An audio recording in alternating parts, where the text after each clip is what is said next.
Hello and welcome back to Game 6 of the PTL. Gen 1 OU, I am Stephen Nicky, and joining me is the uber-talented Keegan. Well, hello there. Sir, it's another week of battles. We have games 6 through 10. Well, I'm excited because we've already seen what these teams can do in the little showcase that we've got, but now it's just the week of adjustments. Yes, we have time to see what everybody has warmed up to and how comfortable they are with their teams. They've had a week to warm up, and we'll get to see how good they get it down. I couldn't agree more. This is the week of breaking the mold. We have two 0-1 teams. We have the Palatown Pikachus versus the Sylveon Arcanines. So we have Coach Dontez and Coach Phillip going on this battle. Both of them were losers of their respective games, and they both went to 2 rounds. So nothing extravagant, nothing like mind-blowing. We didn't see a whole lot of these teams. However, what we did see from Phillipson was he tried getting the hacks in. It just didn't work as he got overpowered, and then the other side was just probably either the hacks or it was just the warming back up to Gen 1 because he hadn't. Correct. Too long of not playing Gen 1 will make you forget. Well, I'll have the teams, you can see right above here, who we all got. No need to explain the whole roster. We did that last week, so you guys should have a familiarity with what this is. But there is some news about both these coaches. As for the Palatown Pikachus, we had some signings. What signings may mean is this term is going to go from Gens 1, OU, to now Generation 9. So the key being is they're going to try to sign players to contracts on how many seasons they're going to keep this moment without having to draft. And so these teams have signed, which shockingly, 2 months up to a certain point, which completely surprises me that they're already set in stone, locking these guys in. And the Palatown Pikachus choose to lock in from now all the way to Gen 9 is insanely Poliwrath. And I say I believe it was the Gengar. Yes, the ever-terrifying Gengar. Gengar and Poliwrath signed for an 8-season deal. These two are the cornerstones of this squad. Here are the Palatown Pikachu. Oh, yeah. I'm excited to see what he does with them across the seasons, because Gengar, all around, once Gen 3 hits, he's going to explode with power, he's going to have a lot of more options, and we're going to get to see a whole new Mon coming out on the field. The abilities with Levitate in general for a little while is going to help get things off the ground. He's got the speed to match, the power to do so. He gets able to set up. The Gengar's going to be the front runner, 100%. But with Poliwrath, are we going to see this singles tank, using Water Absorb for water pivots in the future of these battles, using moves to be able to reverse counter, right? Being able to do what was that one? Barrel throw combos. Yeah. Kind of thing. Rush strats, sleep talk strats. Yeah. I'm excited. Swift's going to be a possibility. It'll be interesting to see. Oh yeah, Swift Swim is always a possibility. We could probably see later on a Prankster Mon getting the Swift Swim. Yep. And then with Dontez, aka the Arcanines, he's got a couple signings himself. Yes, indeed. Who's he got, Keegan? So we got starting off. He has signed Blastoise up for Gen 5. Ooh, there you go. So he's going the distance with Blastoise. I'm excited to see what all he does. He's got a good solid mono-type, water-type, and we'll just have to see what he does with it. Yeah, and all the way up to Gen 9, he's signing up Dragonite. As he should. So Generation 9 Dragonite. He's taking Dragonite to the big leagues. Dragonite being the big center, this is the face of this franchise is Dragonite. Terra Normal is incoming at the final bet. We know the Dragonite with multi-scale throughout from generations. I believe 4 and on. Is it a hidden ability, or is it... I believe it is a hidden ability, because I think it gets inner focus. If it's hidden, then it's Gen 5. Okay. If it's a hidden ability, it's Gen 5. Because that's when hidden abilities were added in. So, major sale when Dragonite knows now really going to start popping off from Generation 4 on, because the physical special skill, the Dragon Dance, all that fun stuff. Cannot wait to see how these groups can do. Blastoise is probably going to be a spinner. Oh, 100%. You could easily see Rapid Spin. You could also see some Shell Smash capabilities in there later on. Strats. Yeah. Blastoise has a lot of utility. 100%. It's a wise pickup. I'm curious to see how this Duras goes. But guys, with nothing being said, these two Titans, they're ready to get their first W out of the way. So let's go to the match. First round. The first round. Here we go. We have Jolteon leading us off. Good Jolteon lead and Pikachu. Ooh, interesting. Electro back and forth. Switching into Blastoise. Oh, and the switch into Marowak. That was a good read from Dontez. The Blastoise threw me off. Yeah, I think he was reading that Pikachu was also going to switch. I think they were both guessing that they were going to try and go for Paralysis, or Dontez was reading the switch, and so he went into his Blastoise to try and get a 1-over on it. That's a very good estimate, but we do have an Amnesia Hypnosis that does connect. Yep. Poliwrath, and it seems it's bulking up, but Cybertoss is going to break through all that Amnesias unless he has a rest. I don't think that's going to be enough for Cybertoss, so he switches out. What a waste. He's switching out. He got a little bit too greedy with all them amnesias. He sure did. And here in the same lead situation, we got Thunderbolt. No Volt Absorb. Jolteon eats that though very well. And that is a critical hit for 62% of Pikachu's health. Pikachu is out of there. Big ol' Thunderbolt to Gengar. Not bad. Yep. Not bad at all.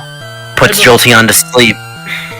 I mean, Jolteon is one of the fastest ones on this roster. Yes. We do see the Nightshade finally from Gengar. We didn't see Nightshade for back in game 4. I don't believe we saw it. It was just only used on the Sand Slash. Oh, you're right. It was very quickly put out under the rug because Teli knew to switch. I see. Well, we got Victory Bell with 2 poison types going at each other, resisting that Thunderbolt. Very good idea. Yes, it was. Here. Hey, sometimes you gotta switch to get your game on. That's true. Big ol' sword stance. Oh, he didn't realize that Sleep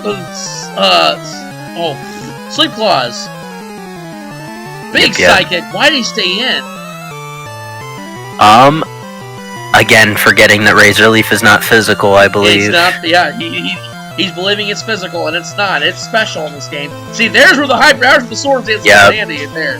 Big old Hyper Beam. See, Razor Leaf crits and insta kills. Now we know that Gengar was the better shot for that, or Hypno, but it doesn't matter because Hypno dies straight up. Yep. I think that was a throw, or just not thinking on what it was or not, because we know he's a grass poison type. He's faster. Yeah. Why'd you throw Marowak against him? I think it was mostly probably hoping to survive a single hit, since maybe Phillip knew that it wasn't physical, so going for that attack, he thought maybe Marowak could live one. And very likely that we have seen Marowak do blizzards in the past. Yes. So maybe he was going for the blizzard to do super effective damage. We got a nice agility Thunder Wave against Gengar, so now Dragon's going to outspeed everything on the field. Yep. Now, misses that blizzard. So, that's a shame. That really is a shame. Big critical. The accuracy... Oh, there's that blizzard hitting. Gets him out of there. Gengar is out. And then it comes down to Poliwrath, who's already weak. Yep. This game was... Man. Yeah. I'll say a 5-0. Kind of like the Cinderella story we saw back in Game 4 against the Mews. First round never is Phillip's biggest play there. It's getting started, right?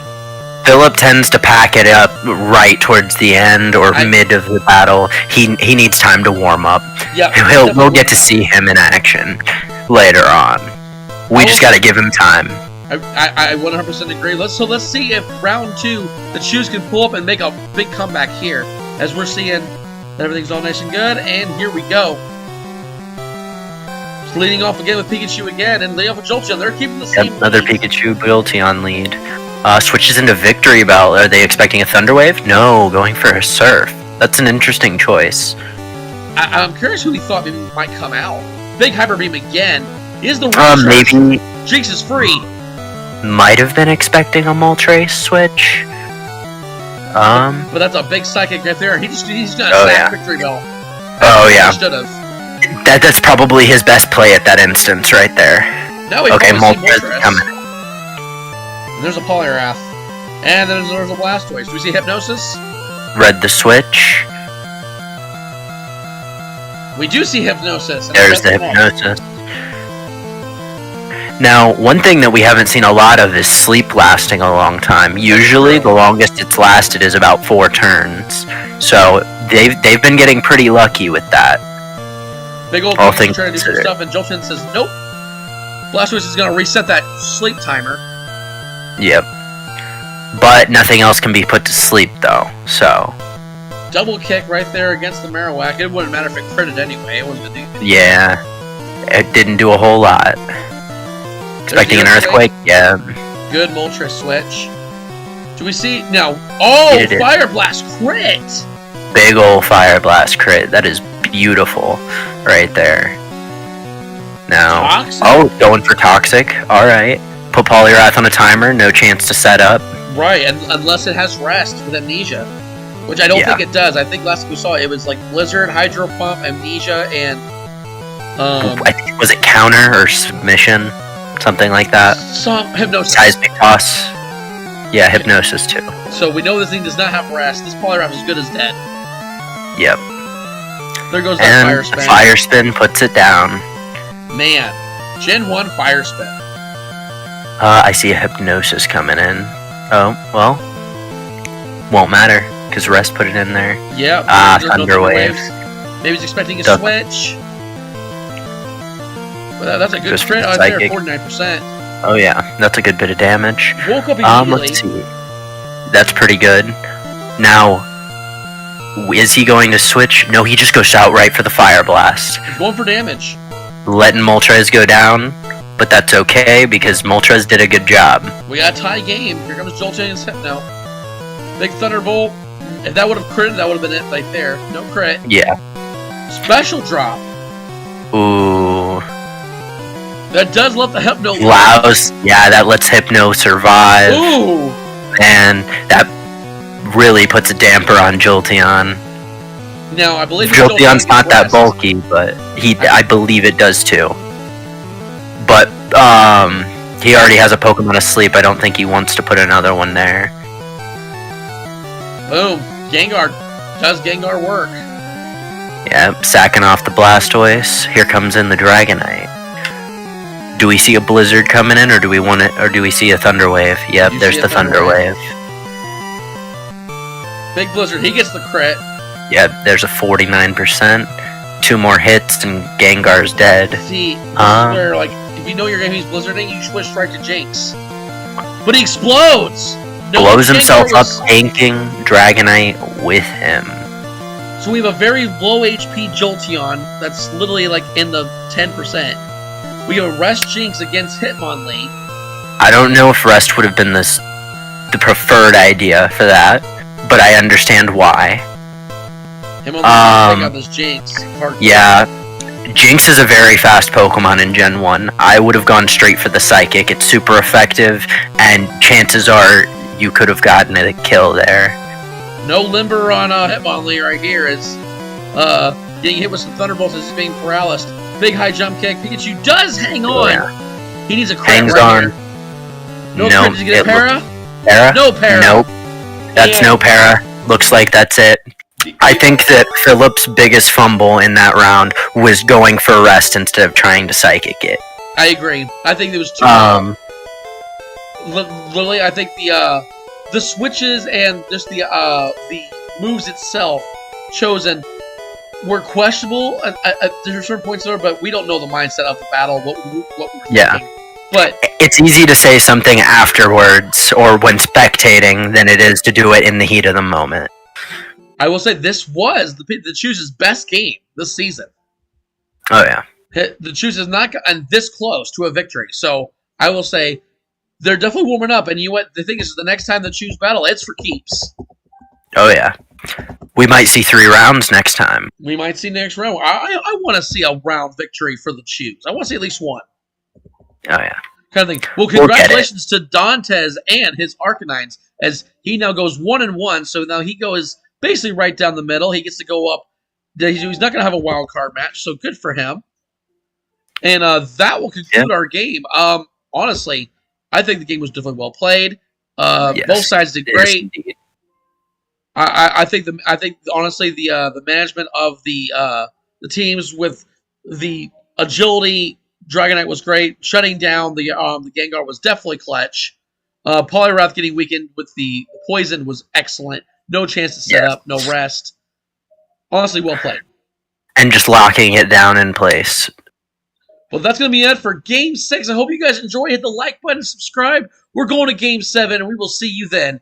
Adios. Yep. Adios. And we're here. Here we go. Oh man, I'm so glad this is gonna be edited. Here we go, guys. The first match. Oh my gosh, I'm sucking right now. Here we go. Bloopers.